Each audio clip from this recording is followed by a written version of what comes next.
నమస్తే, welcome to our channel. అధికారంలో ఉన్నది మనమే కదా, అందరూ పనులు చేసుకోండి అంటూ వైసీపీ అధినేత వైఎస్ జగన్మోహన్ రెడ్డి చెప్పడంతో చేతిలో డబ్బులు లేకుండా అప్పులు చేసి మరి ఆ పార్టీ శ్రేణులు పలు అభివృద్ధి పనులు చేశారు. తీరా బిల్లులు చెల్లింపు దగ్గరకు వచ్చేసరికి వారికి నిరాశే మిగిలింది. సీఎం గా ఉన్నంతకాలం తాడేపల్లి ప్యాలెస్ వదిలి జగన్ బయటికే రాలేదు. ఫలితంగా అధికారంలో ఉన్నంత దాకా బిల్లుల కోసం జగన్ ను అడిగే అవకాశమే దక్కలేదు. తీరా అధికారం నుంచి దిగిపోయాక జగన్ ను ఆ పనులు చేసిన కాంట్రాక్టర్లు బిల్లుల విషయం గురించి ప్రస్తావించారు.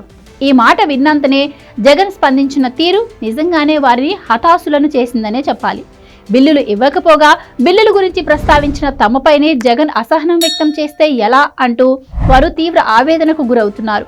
అంతేకాకుండా పనులు ఇచ్చిన నేతే బిల్లుల గురించి ఇక మర్చిపోవాలి అన్నట్లుగా మాట్లాడితే తాము ఎవరి దగ్గరికి పోవాలి అంటూ వారంతా ఒకంత ఆగ్రహావేశాలకు గురవుతున్నారు. అయినా చేసిన పనులకు సంబంధించిన బిల్లు గురించి అడిగిన వైసీపీ శ్రేణులపై జగన్ ఏ రీతిన స్పందించారన్న విషయానికి వస్తే, ఇంకా ఏంటన్నా పెండింగ్ బిల్లుల గురించి అడుగుతావు, ఆ మాత్రం అర్థం చేసుకోకపోతే ఎలా అన్నా అని జగన్ అన్నారట. క్రిస్మస్ పర్వదినం సందర్భంగా తన సొంతూరు పులివెందులకు వచ్చిన జగన్ గడిచిన 3 రోజులుగా అక్కడే ఉంటున్న సంగతి తెలిసిందే. ఇటీవల పులివెందుల్లోని తన క్యాంపు కార్యాలయంలో జగన్ ప్రజా దర్బార్ను ఏర్పాటు చేశారు. ఆయనను కలిసేందుకు నియోజకవర్గ వ్యాప్తంగా ఉన్న దాదాపుగా అన్ని గ్రామాల ప్రజలు భారీ సంఖ్యలో తాళొచ్చారు. అక్కడ తొక్కిసలాట కూడా చోటు చేసుకుంది. జగన్ ను కలిసేందుకు ఇలా జనం తోసుకురాగా జరిగిన తొక్కిసలాట కారణంగా కార్యాలయం కిటికీ అద్దాలు పగిలి 2 వ్యక్తులు గాయపడ్డారు. ప్రజలను అదుపు చేసేందుకు పోలీసులు లాఠీ చార్జీ చేయాల్సి వచ్చింది. ఈ సందర్భంగా జగన్ సీఎం గా ఉండగా పలు పనులు చేసిన చాలా మంది కాంట్రాక్టర్లు జగన్ ను కలిసేందుకు వచ్చారట.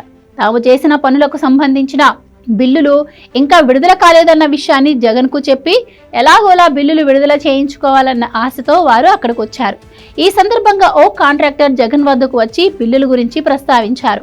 ఈ సందర్భంగా తాను చేసిన పనులు, తనకు రావాల్సిన బిల్లుల గురించిన వివరాలను ఆయన జగన్ కు అందజేశారు. ఈ వివరాలను పరిశీలించినంతనే జగన్ అసహనానికి గురయ్యారు. ఇంకా బిల్లుల గురించి అడుగుతావేంటన్నా అంటూ ఆయనపై జగన్ చిర్రుబుర్రులాడారు. జగన్ అలా అసహనానికి గురి కావడంతో సదరు చోటా కాంట్రాక్టర్ షాక్ కు గురయ్యారట. చేసిన పనులకు బిల్లులు ఇవ్వకపోగా ఇంకా అర్థం చేసుకోకపోతే ఎలా అంటూ తమనే జగన్ ఎదురు ప్రశ్నించటం ఏంటి అంటూ ఆయన ఒకంత అయోమయానికి గురయ్యారు. తాను సీఎంగా ఉన్నప్పుడే కదా వీరంతా పనులు చేసింది, వీరికి ఎలాగోలా బిల్లులు ఇప్పించాలన్న దిశగా ఆలోచించాల్సిన జగన్ ఇక బిల్లుల గురించి మర్చిపోండి అన్నట్లుగా మాట్లాడతారేంటి అంటూ ఆ కాంట్రాక్టర్ ఆవేదనకు లోనయ్యారట.